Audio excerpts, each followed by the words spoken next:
Hola mis queridos amigos, muy buenas tardes. El Ágora es transmitido desde la suertuda ciudad de Orizaba y a 14 municipios, entre ellos el municipio de Córdoba. Y digo Orizaba suertuda, pues escogieron un buen alcalde que los ha sacado de muchísimos líos y ha hecho crecer esta querida ciudad hasta alturas insospechadas. No soy barbero. Y va la aclaración. Gracias a los pantalones de su alcalde no tienen policía estatal y tránsito pertenece al municipio. Y las multas son baratas, son normales. En cambio, en mi querida ciudad de Córdoba, alcalde y empresarios son valemadristas. Nos metieron, iba a decir a huevo, pero es bueno, nos metieron a fuerza a la policía estatal y tránsito se le quedó al gordo del gobernador y subió las multas mínimas a más de 1,000 pesos y las máximas arriba de los 10,000. Y nadie se queja. En verdad que la gente de huevos se acabó en mi querida ciudad de Córdoba. Y a pagar, hijos del maíz, no les queda otra. El gobernador Javier Duarte es cordobés y como necesita más dinero para robar, pues lo primero a los que les roba es a los de su ciudad, que es la ciudad de Córdoba. Porquería de alacranes malparidos en Córdoba. Desde el gobernador, el de justicia, el de desarrollo económico, todos ellos son una bola de ladrones. Y les mando una trompetilla desde aquí. Bueno, pues hoy hemos preparado y estudiado un tema controversial en nuestra historia. Lo hacemos con el fin de que vean que la historia que aprenden en las escuelas, en los libros de texto que da el gobierno, es una verdadera mentira. Y eso es lo que has aprendido, mentiras. Así es que el tema de hoy es de importancia. Se llama Porfirio Díaz, más brillo que oscuridad. Saludo con mucho cariño a don Gerardo, ¿cómo está usted? Mucho gusto, es que está usted más lejos. Primero, a don Víctor Loyo. Don Celso Noval. Bienvenidos. Don Gerardo Revueltas, Víctor, ¿cómo está usted? como siempre. Y Porfirio Díaz, que gobernó de 1884 a 1911, es el mejor presidente que hemos tenido. Gobernó 27 años por un lado y en total fueron 31. Y en su tiempo, México era de los países que gozaban de mayor prestigio, en lo que entonces se llamaba el concierto de las naciones civilizadas. Era lo que había en esa época. El peso mexicano tenía solidez y se aceptaba en todo el mundo, no como ahora. Y se aceptaba junto al dólar americano, junto al marco alemán o la libra esterlina. Se hablaba con admiración del avance de México y su presidente era universalmente respetado. 100 años acaban de cumplir de la muerte de don Porfirio y da miedo comparar el México de don Porfirio con el de Peña Nieto. Vale la pena preguntar cuál ha sido el fruto de los gobiernos priistas que obedecen a los gringos. La frase más famosa que dijo don Porfirio, ¿cuál fue, don Víctor? Pobrecito de México, tan lejos de Dios y tan cerca de los Estados Unidos. Así es. Primero veamos a Porfirio Díaz. Tuvo su primer periodo en 1876 y empieza a parar la destrucción de México y a reconstruir el tejido social. Fíjense que era masón y se hizo respetar por la masonería de los Estados Unidos y logró atraer inversiones. También tuvo estrechas relaciones con Francia y con Inglaterra. Así es que empecemos con su historia. Don Gerardo, le toca a usted. Bueno, todo el mundo lo conocemos como Porfirio Díaz, pero realmente el nombre es José de la Cruz Porfirio Díaz Mori. Y nace un 15 de septiembre de 1830 en la ciudad de Oaxaca. Fue el sexto hijo de 7 que tuvo José Faustino Díaz, como se llamaba su papá, un señor criollo y origen español, y Petrona Mori, con algo de sangre india mixteca y un poco de sangre vasca. Asturiana, ¿no? O asturiana. Sí, asturiana. Asturiana, perdón. Y en el verano de 1833 muere su padre debido a una epidemia de cólera, ¿sí? Quedando huérfano de padre. Y la familia, que eran propietarios de un mesón frente al templo de la Virgen de la Soledad, que alojaba viajeros que iban a comerciar en la ciudad de Oaxaca, bueno, pues Resulta que después de que muere el padre ven que ya no es rentable, finalmente lo venden y y adquieren un solar, el solar del Toronjo que le llaman, en la misma ciudad de Oaxaca. En el 35, don Porfirio ingresó a la escuela Amiga, así se llamaba, que institución educativa controlada desde luego por la parroquia, como eran todas las instituciones educativas en aquella época, las controlaba prácticamente sobre la Iglesia todo para Católica. los más pobres, ¿no? Que Así no tenían otra manera de educarse. Así es. Y bueno, y desde ahí empezó ahí aprendió a leer y escribir. Desde luego tenía un tutor, don Porfirio, que era primo de su papá, que se llamaba José Agustín Domínguez Díaz, que era sacerdote y que posteriormente llegó a ser obispo de la Antequera, o sea, de Oaxaca. Y él le recomendó precisamente a su madre que ingresara a su hijo al seminario tridentino de Oaxaca, con el fin de que se formara para sacerdote y desde luego tuviera los estudios de bachillerato, que en aquella época era secundaria y preparatoria. Entonces, bueno, don Porfirio escogió un bachillerato en artes. Durante 3 años estudió física, matemáticas, gramática, lógica, retórica y latín. Y en esta última fue donde destacó muy favorablemente. Tan es así que uno de los maestros del seminario, que se llamaba Marcos Pérez, lo contrató para dar clases de latín a su hijo.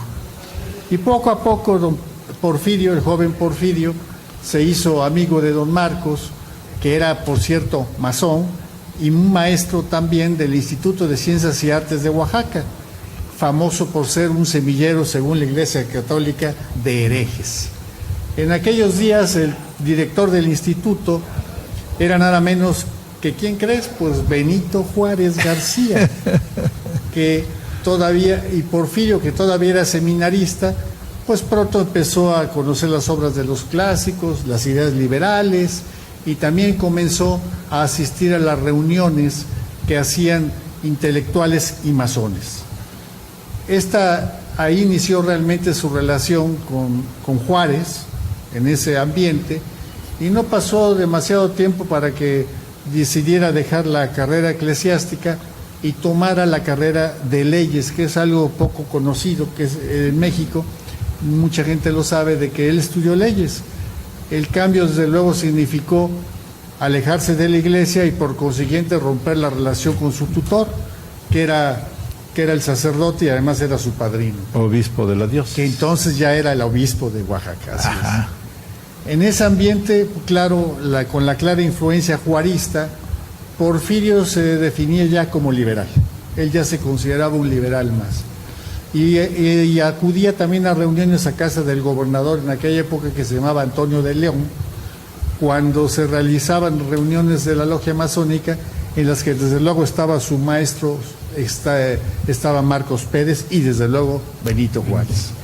Es interesante saber que, bueno, por don Porfirio alcanzó el máximo grado masónico, que es el 33. Porfirio por fin terminó sus estudios de Derecho, pero antes de que se pudiera recibir, pues atravesaron las armas en su camino y nunca más las dejaría. Empezó por defender el plan de Ayutla, que advertía sobre los peligros del poder recayera de manera tan absoluta en un solo hombre, ¿no? Y qué controversico es esto, ¿no? Sí. Díaz combatió desde luego también al frente de las tropas hasta que Antonio López de Santana fue totalmente expatriado. El general Díaz, también no sé si lo sepa muchos, pero la gente se casó a los 36 años con Delfina, y Delfina no era ni más ni menos que la hija fuera de su matrimonio de su hermana Manuela. Delfina había nacido una relación extramatrimonial con un médico de la alta sociedad oaxaqueña y que se llamaba Manuel Ortega. Y esa relación se dio porque al quedar huérfana Delfina, pues lo acogió mucho Porfirio Díaz, ¿no? Con este matrimonio, Porfirio llegó a tener 8 y Porfirio. Y Delfina murió, desde luego, unos días después de parir a uno de esos pequeños que se murieron. Entre ellos hubo unos gemelos, etcétera, pero bueno, finalmente se murió. Luego su segunda esposa fue gente de la alcurnia de la Ciudad de México, de las grandes familias, se llamaba Carmen Romero Rubio, que lo acompañó hasta su muerte durante la mayor parte de su gobierno, hasta su exilio. No sé si a mí me gustaría comentar que, por cierto, los hijos que tuvo con Delfina fueron los únicos, ya que con la Romero Rubio no pudo tener hijos porque ella era estéril. Pero, sin embargo, ella fue la que cuidó a todos los hijos de Porfirio Díaz. Así es, sí, a los tres los acogió como propios. Así porque es. Había una primera que tuvo con una indígena de Juchitán, Juchiteca. No, era una compañera de armas. Bueno, yo tengo entendido que era una indígena juchiteca que se llamaba Amada, por cierto. Sí, así es. Que después voy a referir algo muy especial porque de Amada no tuvo nada, desgraciadamente, en la vida esta señorita. En fin. Bueno, adelante, don Gerardo. Después de contraer nupcias con Porfirio Díaz en el 81, cuando apenas tenía 17 años, Carmen, desde luego que no tuvieron hijos, como lo decía Víctor, pues los crió como si fueran suyos, se preocupó por ellos siempre estuvo al pendiente de sus hijos, ¿sí? Y bueno, y ella se hizo cargo de ellos. Pero también se sabe, aparte de esta hija que dice Víctor, que fue antes de casarse, pues tuvo otros amoríos pasajeros en su juventud y antes de casarse.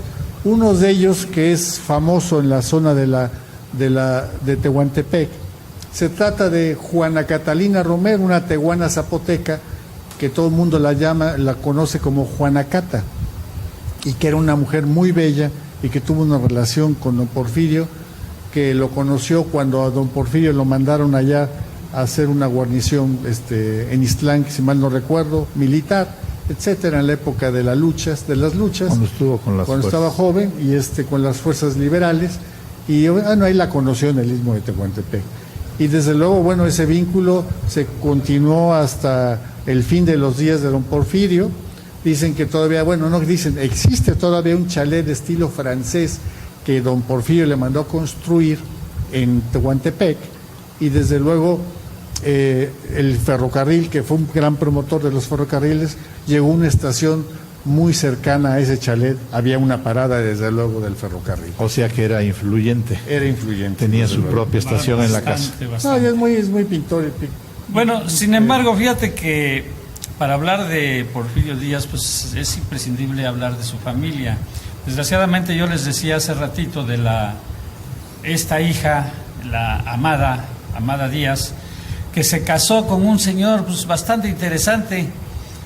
Por cierto, ella nunca tuvo hijos, Amada, porque este señor, don Ignacio de la Torre y Mier, resulta que no le gustaba usar a las mujeres, más bien le gustaba que lo usaran a él.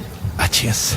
Sí, y por cierto dio lugar a una triste historia que conocemos nosotros como la asignación del número 41 a los homosexuales, porque en ese tiempo, en unas calles de Bucareli, la policía sorprendió disfrazados de hombres y mujeres, según dice Gerardo, a 42. Yo recuerdo que eran 40 y el 41 no lo mencionaron porque era precisamente el yerno de don Porfirio.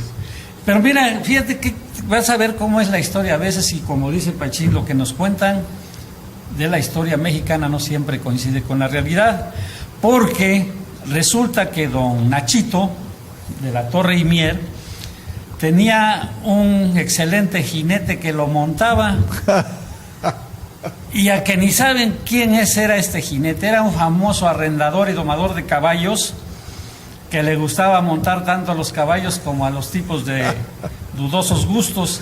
¿Y sabes cómo se llamaba el señor Emiliano Zapata.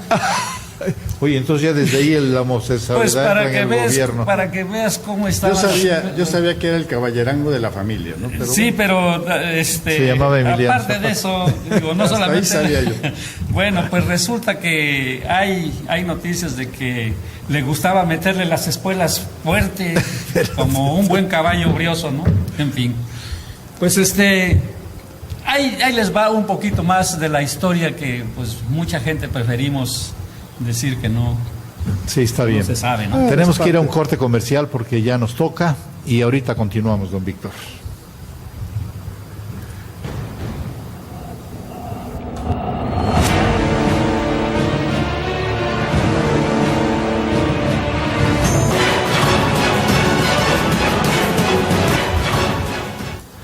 Bueno, pues seguimos con la segunda parte y ahondando en lo que dice Gerardo de su segunda esposa, de Carmen Romero Rubio, nacida de las familias con mayor abolengo y alcurnia de la alta sociedad. Pues Díaz era un militar formado en los campos de batalla, tosco en su modo de tratar con la gente y brusco, además con un vocabulario para hacerse valer por encima de los soldados, acostumbrada a escupir y sin mucho respeto por las formas sociales. Sin embargo, su esposa Carmen se dedicó a formarlo dentro de la sociedad. Le enseñó a hablar el inglés y parte del francés, los modales de la alta sociedad, la forma de moverse y expresarse, la forma de comer, yo le comía con los dedos, y el vocabulario adecuado. Al regresar a la presidencia en 1884, ya no era Porfirio, sino Don Porfirio. Esta opinión la expresó el obispo oaxaqueño a un diario de filiación católica. Carmelita Romero Rubio fue el alma de la evolución del general Díaz hacia una existencia refinada y a una política de conciliación que tan buenos resultados dio en la vida nacional esa política de conciliación. Don Gerardo, creo que vamos por otra parte. Bueno, la verdad es que también hay que ver el aspecto militar de don Porfirio, porque creo que fue muy importante y fue lo que realmente le gustaba, ¿no? Y desde luego él no fue militar de carrera, ingresado de ningún colegio militar, sino que empezó a ascender rápidamente en la jerarquía, y eso por su habilidad, por ser un buen estratega, porque tuvo sus primeras batallas contra los federales, haciendo guerra de guerrillas. Es algo que él ideó sin tener la cultura militar. Y desde luego, bueno, en 1855, cuando Santana abandonó México, y el liberal Juan Álvarez llegó a la presidencia de la República, proclamando antes el Plan de Ayutla, y Benito Juárez también estuvo al frente de la gobernatura de Oaxaca. Todo eso se dio en ese año, ¿sí? Porfirio Díaz, que tenía apenas 25 años, fue nombrado jefe político del distrito de Ixtlán. De ahí, en 1856, el gobernador Juárez le otorgó el primer título de rango militar formal, que fue capitán de infantería. Cuando estalló la Guerra de Reforma, Díaz combatió bajo las órdenes de José María Díaz Ordaz e Ignacio Mejía. En 3 años pasó a ser de mayor a coronel y luego a teniente general. O sea, su ascenso fue muy rápido por sus habilidades. Cuando los liberales finalmente ganaron, su primer cargo político fue ser diputado representando a su estado, a Oaxaca, en el Congreso de la Unión.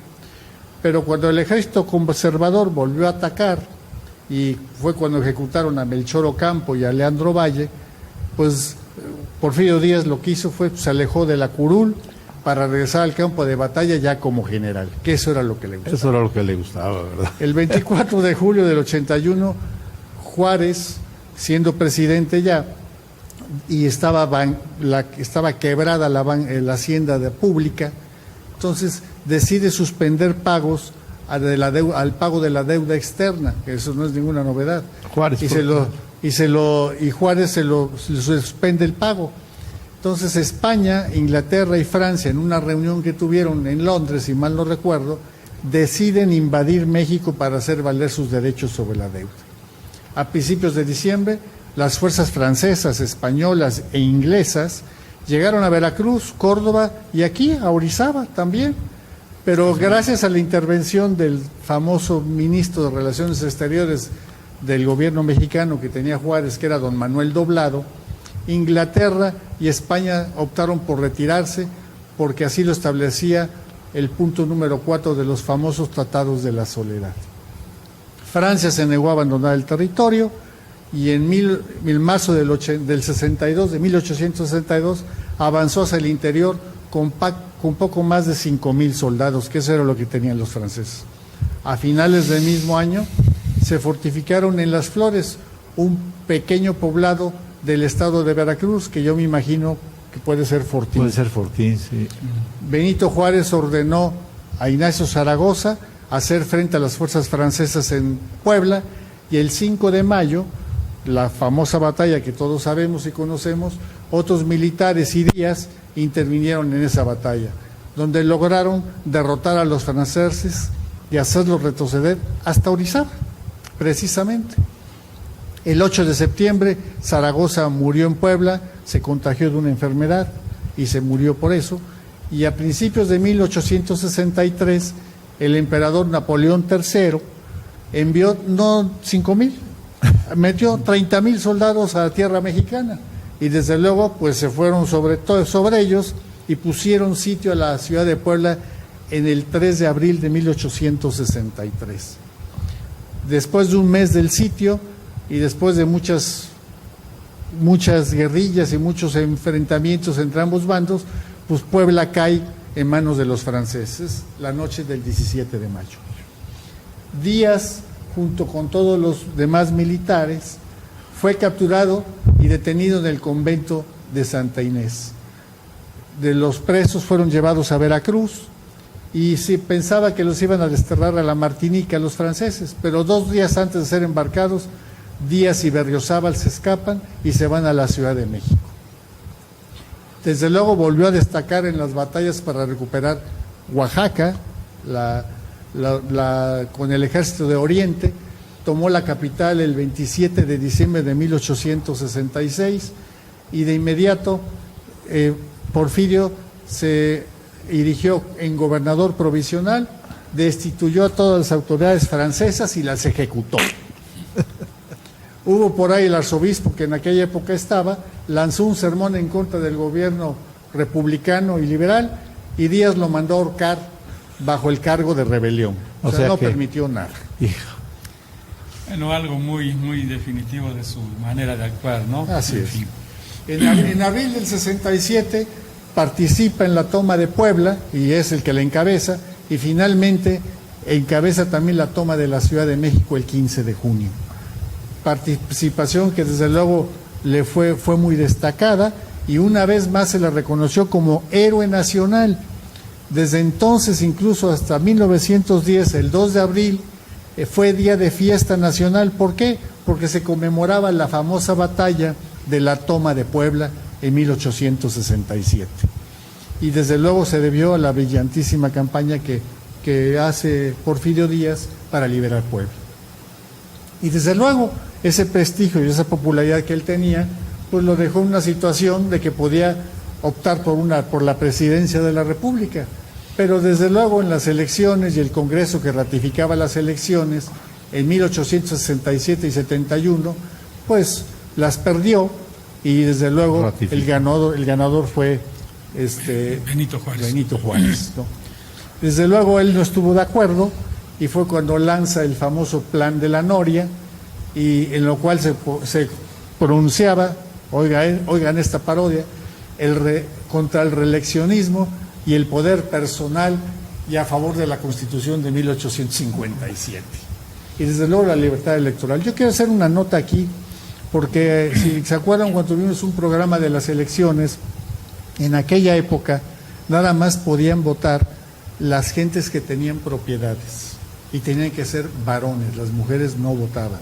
Entonces las votaciones se ganaban, según por ahí vi unos escrutinios, con 4,000, 3,500, 4,500, 5,000 votos. O sea, no era mucho más. Esas eran las elecciones que había. Y el Congreso de la Unión, que en esa época nada más había Cámara de Diputados, no había senadores, ratificaban la elección, como lo sigue haciendo hasta ahora la Cámara de Diputados. ¿Sí? La sublevación, ¿verdad? Sí, y desde luego después de esta sublevación que tuvo contra Benito Juárez, pues lo que pasó es que pues Díaz tuvo que abandonar el país, porque obviamente se rebeló contra Juárez, ¿no? Pero la suerte vino, y fue cuando falleció Juárez en 1872, y entonces, bueno, Lerdo de Tejada sube como presidente provisional, y le otorga una amnistía a Porfirio Díaz, y eso le permitió regresar a México. Bien, pues yo nada más quisiera hacer alguna mención, aparte de sus logros militares, una mención de Porfirio Díaz como hombre.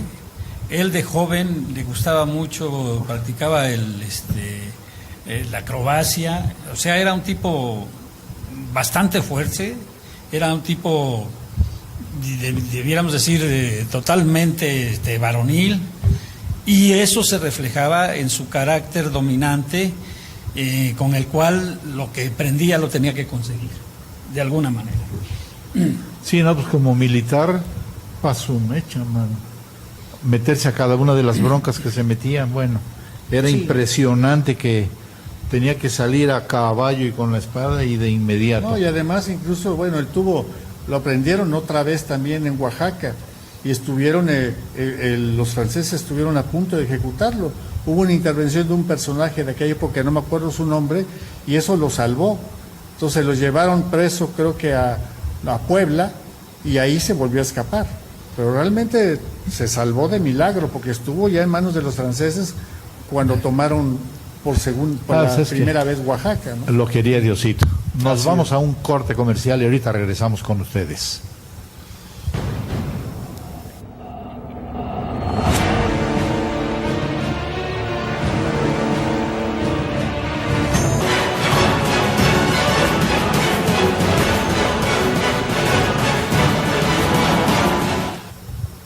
Bueno, pues regresamos de nuevo con Porfirio Díaz.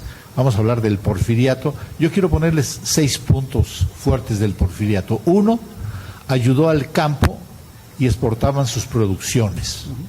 2, metió 23,000 kilómetros de vías de ferrocarril que no tenemos ya, pues fueron regaladas por Zedillo, quién sabe qué hizo con ellas, pero ya no son nuestras. 3, hubo prosperidad en el país. Samuel P. Huntington de la Universidad de Harvard dice que en estos unos 20 o 30 años de la producción de minerales se cuadruplicó. Se construyeron veintenas de empresas textiles, se construyeron trapiches que cuadruplicaron la producción del azúcar, se levantó una fábrica de acero que es la primera en Latinoamérica. La producción petrolera fue la más importante fuente de divisas. 4, todo en una economía moderna con bancos, industria pesada, moneda firme, créditos sólidos, tanto internos como externos. Pero también yo quiero acotar algo. Sí, señor. La verdad es que todo esto se dio, por ejemplo, la principal divisa hasta después del 1910, la principal fuente de ingresos de exportación fueron en mucho tiempo la plata y el cobre. El petróleo tomó su importancia en la segunda década del siglo XX. Pero la verdad fue lo que pasó. Y la moneda tenía esa solidez porque adoptaron el patrón oro. Sí. Era patrón plata y luego lo pasaron a patrón oro. Y eso también le dio mucha solidez a la moneda. Estaba respaldado totalmente por oro. Por sí sola estaba respaldada. Así es, incluso hay alguna anécdota de que cuando iba rumbo a Veracruz, don Porfirio, ya para exiliarse, pues en el ferrocarril que iba, lo asaltaron por acá cerca, ¿no? Siguen asaltando por ahí mismo. Sí, por donde mismo siguen asaltando, es lo mismo, ¿no? Nada más ahora en la carretera, y dicen que entre las cosas que encontraron lo repelieron, porque casualmente el que lo escoltaba era Victoriano Huerta. Sí. Sí, entonces Victoriano Huerta repelió a los agresores, los agarraron incluso y todo, pero que dicen que se iba custodiando todo el oro que llevaba el tren. No, que eso es parte de la historia por ahí que se cuenta, ¿no? Está bien, está bien. Bueno, también hay otra cosa importante. En 34 años de gobierno, don Porfirio pidió prestados 358 millones de pesos, pero hizo obras por 420 millones de pesos. O sea, hizo más de lo que pidió. Metió agua potable en la capital, construyó los puertos de Veracruz, de Tampico, de Manzanillo, Salina Cruz, inclusive. Salina Cruz, hizo hospitales, correos, telégrafos, mercados, y luego también obras preciosas que hizo como el Palacio de Bellas Artes, la columna de la Independencia y muchas obras más en beneficio de sus habitantes, pues además había trabajo en este país. Sí, y mira, realmente cuando el porfiriato, tras la muerte de Juárez, que desde luego, como decíamos, llegó Sebastián Lerdo de Tejada a la presidencia, pues lo que pasó fue que hubo elecciones, ¿no? Y desde luego Lerdo de Tejada se quiso lanzar a reelegirse. Qué curioso, ¿no? Todos se encuentran en la reelección, pero todos quieren reelegirse. Entonces, y está pasando ahora, ¿no? Y desde luego, bueno, Porfirio Díaz una vez más se revela con el famoso plan de Tuxtepec y esta vez sí consigue expulsar definitivamente a Sebastián Lerdo de Tejada y accedió a la presidencia. Y desde luego, bueno, el porfiriato en México no contaba con fondos ni tenía capacidad crediticia porque no había pagado sus deudas, había suspendido Juárez, ¿no? Entonces realmente la economía de México estaba devastada. Entonces, bueno, y había que atraer de alguna forma el capital extranjero, que es donde era el problema. Y desde luego no iban a invertir en un México si no había estabilidad y paz. Lo mismo que nos dicen ahora, ¿no? Sí. Entonces, bueno, Porfirio Díaz lo que hizo fue meter una política de mano dura. Esa es la realidad. Eliminó la diferencia de opinión, o sea, controló la prensa, ¿sí? Sobre asuntos políticos principalmente, y se dedicó a mejorar el funcionamiento del gobierno.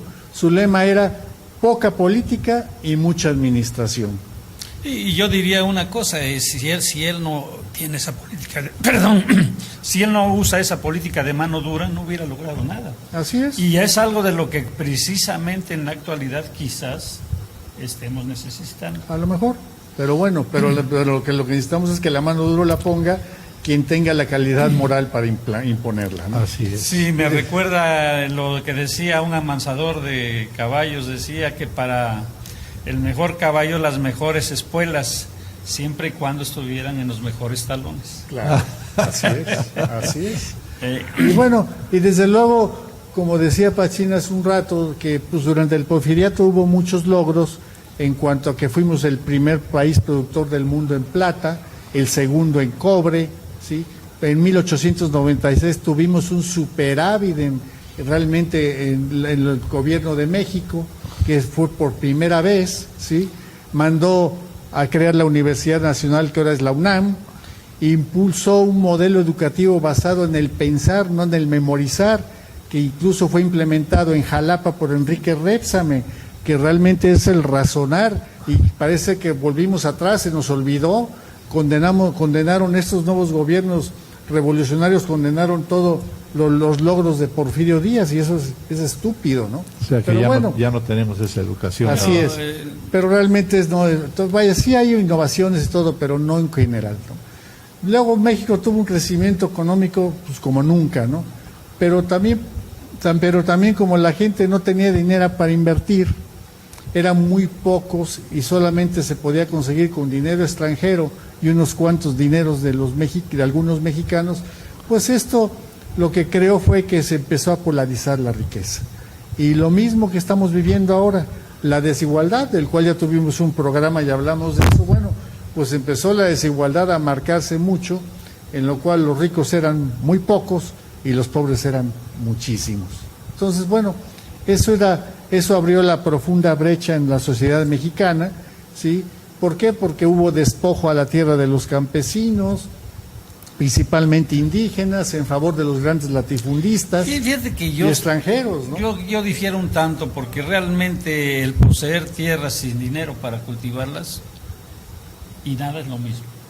Cuando los latifundistas acapararon las tierras, las hicieron producir. Y esto no era privativo de México, esto sucedía en todos los países. En todo el mundo, en Estados Unidos sobre todo. Sí, claro, pero finalmente yo creo que el problema no es ese. Para mí el problema radica en que también les des oportunidades a la gente, a la que tiene la tierra, al campesino, capacitándolo, ¿sí? Y dándole los medios financieros también para que vayan progresando, sí, a través de varias generaciones. Pero bueno, como hizo don Francisco Franco en España, así mira, hizo con los campesinos.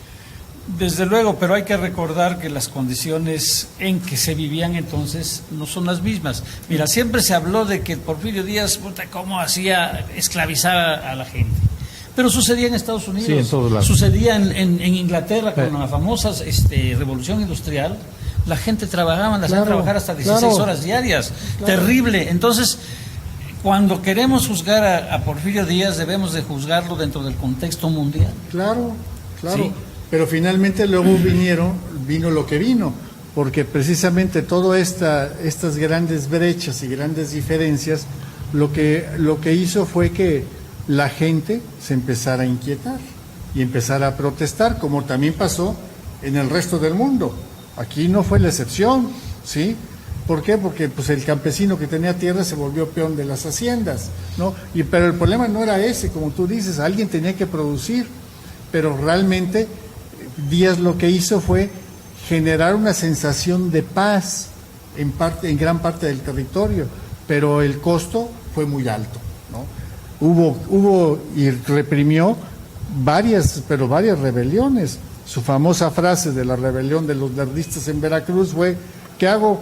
Le dijo el general que los sometió: mátalos en caliente. Ese fue su telegrama, ¿no? Sí, pero mira, desgraciadamente, ¿qué sucedió? ¿A poco, dime, la mentada revolución en México, con todo el respeto que le debiéramos de tener porque nos han inculcado desde pequeños que era lo máximo, al final no fue más que un cambio de poderes? Es otra historia, ¿no?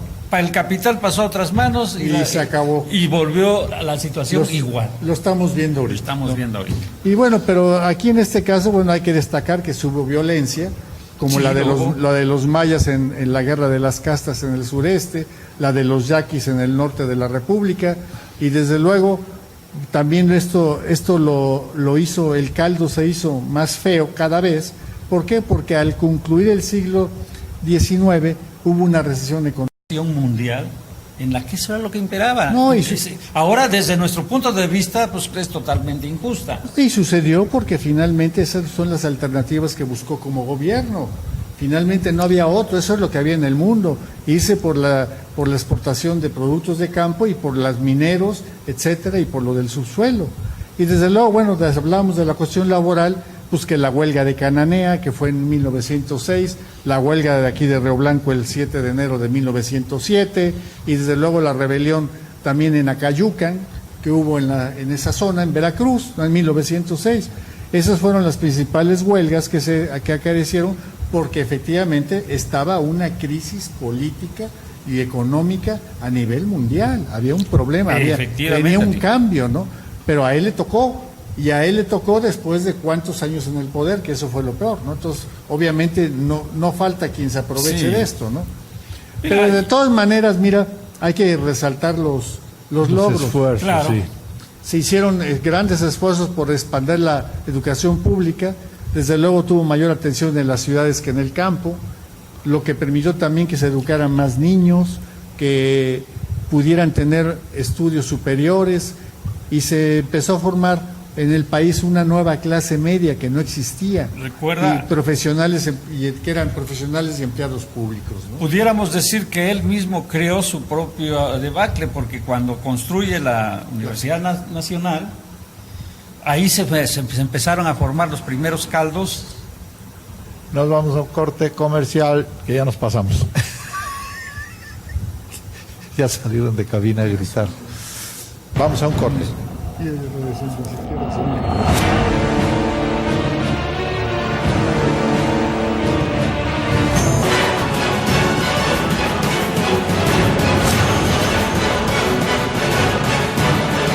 vamos ya con nuestra cuarta y última parte, don Gerardo.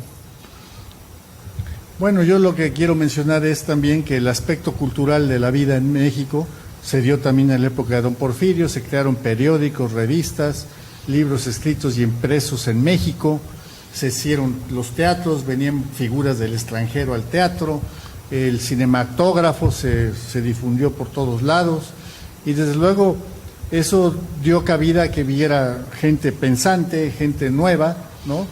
Y desde luego en 1908 Porfirio Díaz, que ya estaba de una cierta edad, definió que que allá México estaba preparado para tener elecciones libres, que no era algo que hubiéramos tenido antes con él.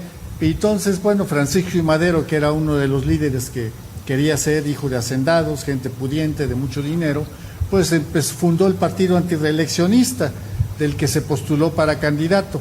Y desde luego, pues don Porfirio ya no le gustó mucho eso, lo mandó detener en Monterrey, le recluyeron en San Luis Potosí, y ya una vez en la cárcel recibió la noticia de que se había reelegido don Porfirio en esa época, ¿no?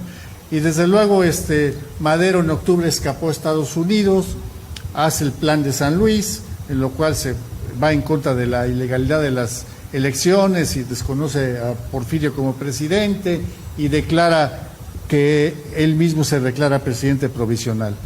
Finalmente viene la lucha contra el ejército de Porfirio y en solo 6 meses las fuerzas maderistas triunfan sobre el viejo dictador, y eso se da cuando toman la ciudad Juárez. En esa misma ciudad, en mayo del 11, se firma la paz entre el gobierno de Díaz y de los maderistas, y entonces Porfirio Díaz renuncia a la presidencia y salió del país rumbo a Francia. Y él, ahí es donde muere en 1915. Don Víctor. Pues mira, yo nada más quisiera decir, desgraciadamente estamos ya para terminar y creo que ustedes tenían bastante material como para No, adelante, Víctor. Extendernos otra media hora quizás, ¿no? Sí. Y pues desgraciadamente parece que ya el tiempo lo tenemos encima. Y solamente aclarar que realmente la idea que se nos inculcó a muchos de nosotros con respecto a Porfirio Díaz estaba equivocada. Sí, la verdad sí. Fue un gran mexicano. Así es. Entonces, acaba de decir Gerardo que pierde la Primera Guerra siendo presidente, renuncia y se va. Aquí es donde yo quería decirles, aquí están de nuevo los gringos, claro, entrando a este país a ver qué se roban. Como Porfirio ya no convino a sus intereses, el que México siguiera creciendo, se inventan una revolución y se la inventan allá, no nos la metemos nosotros. Y agarran a Madero como masón que era para que hiciera la chamba en contra de México. A pesar de la renuncia de Porfirio, la lucha por el poder le da 10 años de guerra entre villistas, sí, maderistas y carrancistas y zapatistas y otras más. Entonces, ¿qué hicieron los gringos? Los masones destruyeron la producción agrícola naciente, destruyeron las industrias, así como las inversiones y el crédito, y murieron más de 1 millón de mexicanos. Todo por no convenir a los Estados Unidos, armaron esta revolución. Fíjate que yo quisiera recordar nada más una expresión que al final de todo fue profética, la expresión de Porfirio Díaz cuando dijo: pobrecito Maderito, cree que un país se gobierna solo con buenas intenciones. ¿No alcanzó 11 meses a gobernar? No alcanzó. Sí, y en España era muy inocente. En España fue bastante también donde Porfirio dijo México tan lejos de Dios y tan cerca de los Estados Unidos. Sí. O sea, sabía perfectamente a qué se refería. Pues 13 años después los gringos vuelven a las andadas y en 1924 meten de presidente a Plutarco Elías Calles. Ese sí ya puedo decir que era priista, masón, anticatólico, y mete una reforma en contra de las leyes del 98% de los mexicanos católicos. Eso se lo ordenaron los gringos. Los mexicas protestan y Plutarco no escucha y asesina a más de 600,000 católicos, que la historia marca como la rebelión cristera, saqueando templos, escuelas y sanatorios, que donde hoy está la Torre Latinoamericana, ahí había una escuela y sanatorio y trabajos que se hacían del campo pertenecientes a la Iglesia Católica. Esta guerra duró 3 años y aunque la Iglesia Católica la prohibió, no quería muertos ni mártires, pero la gente salió en defensa de sus creencias y fueron masacrados. Es crimen de lesa humanidad y nunca fue juzgado. La masonería estaba metida en todo el gobierno. Yo nada más quisiera decirles ya para terminar que compren el libro de Dante Octavio, que es un historiador de aquí de Orizaba, para que vean la gente valiente que tuvo Orizaba en esas fechas. Y sus nietos y bisnietos aún viven aquí en Orizaba. Y no hay que olvidar esa gente de valores que arriesgaba la vida. Esa es la gente católica valiente. ¿Quién declara la intromisión de la masonería en el gobierno? Pues Emilio Portes Gil, él fue el que dijo, la masonería y el PRI son lo mismo. Y la masonería está infiltrada en todos los niveles de gobierno, pero es la masonería la que crea el PRI, el mismo PRI que hoy sigue asesinando mexicanos en Ayotzinapa y Tlatlaya y todos los que ha habido. Sigan creyendo en Peña Nieto y van a ver muchos más asesinatos de la Policía Federal y del Ejército, porque ya el Ejército tiene orden de seguir asesinando mexicanos. Don Víctor. ¿Tienes algo que agregar, Gerardo? No, don yo Víctor. sobre el tema yo no quisiera agregar mucho, yo quisiera cambiar un poco la jugada, porque no nos falta comentar, y es oportuno comentar algo sobre la cuestión política, lo que está sucediendo en Veracruz. Como todos saben, el próximo año tenemos elecciones para un periodo de una mini gobernatura de dos años. ¿Pero qué creen? Ya se inauguró el ratódromo, o el corruptódromo, o el cochupodródromo electoral en Veracruz, porque como ya vienen las elecciones, ya todo mundo se lanzó. ¿Y quién se lanzó? Pues Yunes Landa, Gerardo Buganza, Juan Bueno, Miguel Ángel Yunes, Dante Delgado, puro personaje. ¿Y qué pasa? Bueno, pues simple y sencillamente que, señores, los tiempos de campaña todavía no empiezan legalmente, sin embargo, ellos ya los desataron. Ya desde ahí empiezan con el cochupo, a empezar a adelantarse, a hacer como que no y a hacer como que sí. Vean la publicidad de espectaculares en los camiones, etcétera, a nivel estatal. ¿Y quién contabiliza eso? ¿Y dónde está el Instituto Veracruzano Electoral? ¿Y dónde está el Instituto Electoral a nivel federal? En ningún lado. Todos esos que nombraste, Yunes, Gerardo, Bueno, ¿todos son masones? Pues yo no lo sé, pero sí, finalmente provienen del mismo PRI, pero no son finalmente todos ellos, hombre. no son, por eso les llamo el corruptódromo, es la carrera electoral para la gobernatura. Y desde luego quiero hablar también de la ciudad donde vivo, donde Fortín se acaba de desayunar la noticia hace algunos días de que tomaron preso en Estados Unidos al exalcalde Torrecillas. Y bueno, yo quiero decirles mi opinión. Qué bueno que lo tomaron preso, pero lo que va a suceder, y casi seguro, y no quiero parecer profeta, es que no le va a pasar nada. Que no le va a pasar nada, porque le van a hacer lo mismo que al regidor de la misma administración que está acusado de lo mismo, que lo agarraron, tomaron preso, y ¿qué hicieron? Pues le mandaron unos abogados amigos de un personaje como Paco Portilla, de Jalapa, al reclusorio para que el señor viera cómo le tipificaban diferente el delito. Y se lo tipificaron y resulta que alcanzó fianza y salió. Eso va a suceder con Tarrosel. Pues quiero decirte, mi querido Gerardo, que el tiempo se acabó. Ha sido un placer haber estado con usted.